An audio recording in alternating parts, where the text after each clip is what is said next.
আমার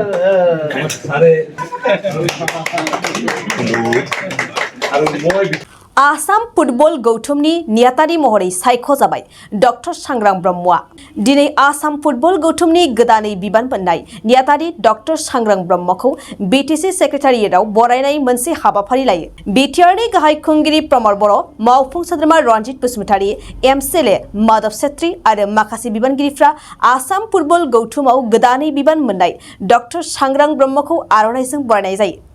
बरायनाय समाव गाहाय खुंगिरि प्रमद बर'आ बिटिआर ओनसोलनि गेलेमु सायाव माखासे गोनां बाथ्राफोरखौ बुंथियो। देग्लायनि आसाम फुटबल एसोसिएशनाव जोंनि बिटिआरनिफ्राय साथाम जोङो मोननो हादों। दा बे साथामनि गेजेराव जोंहा इएम दावबायसा बर' बिथां दङ आरो डक्टर सांग्रां ब्रह्म दङ।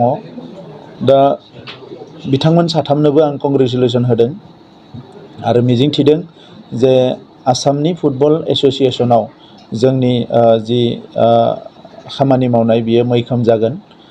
मानोना जों बयबो मिथिगौ सा सानजा भारतआव ट्राइबेल माहारिनि गासैबो सुबुंफ्रानो फुटबल गेलेयो आरो फुटबलखौ जोबोद मोजाङै गोसो गोरबोजोंनो गेलेबोदों गोदो गोदायनिफ्रायनो आरो बियो मेजर मोनसे स्पर्ट्स जोंनि।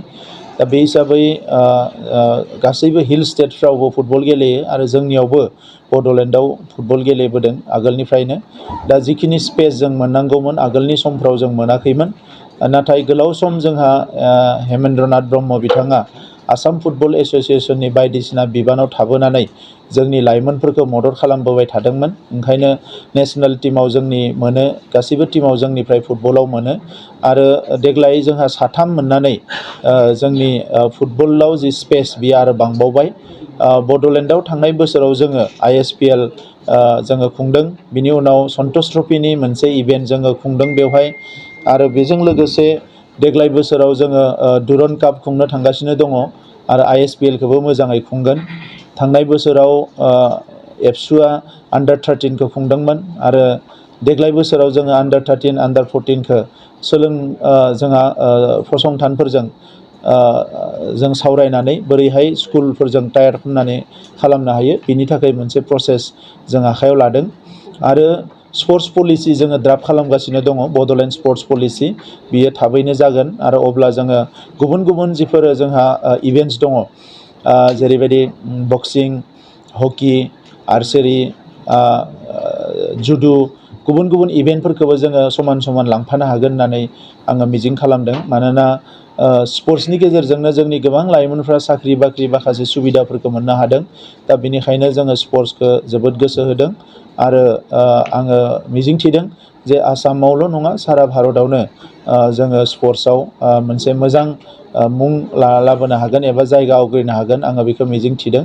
दा बेनिखायनो जोंहा बे साथामबो जोंनि सरकारनि फारसेनिफ्राय सायख'जानाय साथामनोबो आं कंग्रेचुलेसन होदों आरो बिथांमोनखौ फैबाय थानाय समाव जोबोद गोख्रोङै हाबा मावनानै जोंनि फुटबलखौ जाहाथे जों आरो जौगाहोबावनो हायो बिनि थाखाय जौगानांगौनि थाखाय दुलाराय बर' फरायसा आफादा खामानि मावदोंमोन।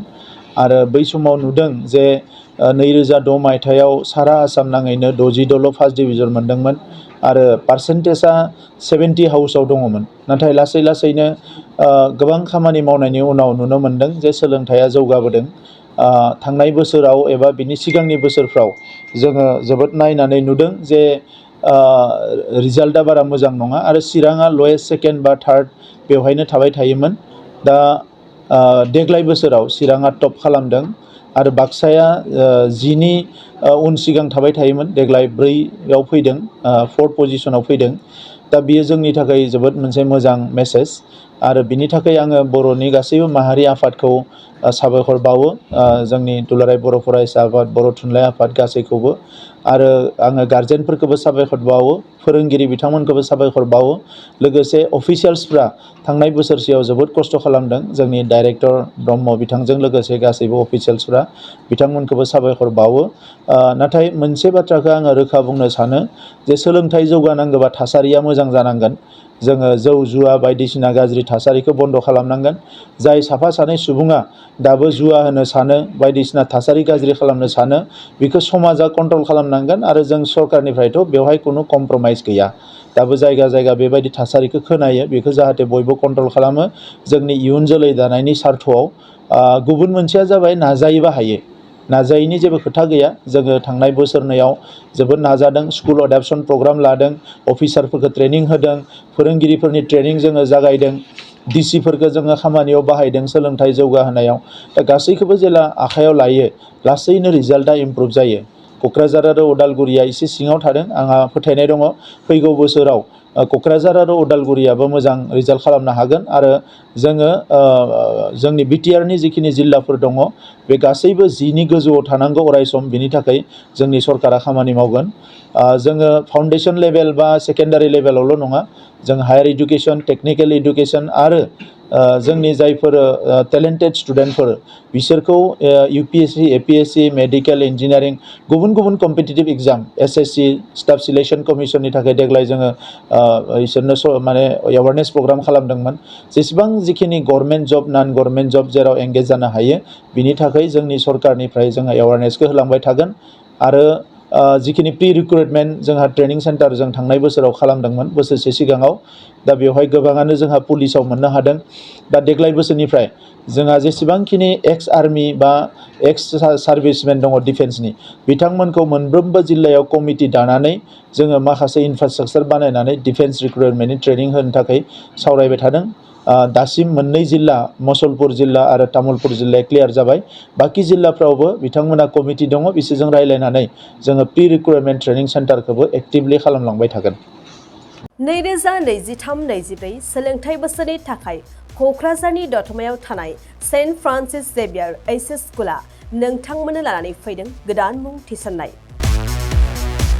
दतमानि बोरसिजरा गामियाव थानाय सेन्ट फ्रान्सिस जेभियार एचएस स्कुलाव दायो आर्ट्स स्ट्रिमाव 11 थाखोनि थाखाय गोदान मुं थिसननाया सोलिगासिनो बोसोरै फरायसाफोरा मोजां जौखोन्दो लानानै उथ्रिसारनो हानाय बायदिनो बे फरायसालियाव नोंथाङाबो गुनगोनां सोलोंथाइखौ लानो हागोन लोगोसेयैनो बे फरायसालियाव सोलोंथाइनि मोजां थासारिखौ बिथा खालामनानै हौवासा आरो हिन्जावसानि थाखाय आलादा हस्टेलनि खाबुबो दं गोसो गोनां बिजाथि एबा फरायसाफोरा आर्ट्स स्ट्रिमाव 11 थाखोनि थाखाय मुंखौ सेन्ट फ्रान्सिस जेभियार एचएस स्कुलाव थिसननो हागोन मुं थिसननायनि बागै आबुं बाथ्राखौ मिन्थिनोब्ला नैबे मबाइल नाम्बार 7637819350 एबा 6900559217 आव थोंजों सुलाद लानो हागोन थामहिनबा सेन्ट फ्रान्सिस जेभियार एचएस स्कुलाव थांनानैबो नोंथाङा सुलाद लाहैनो हागोन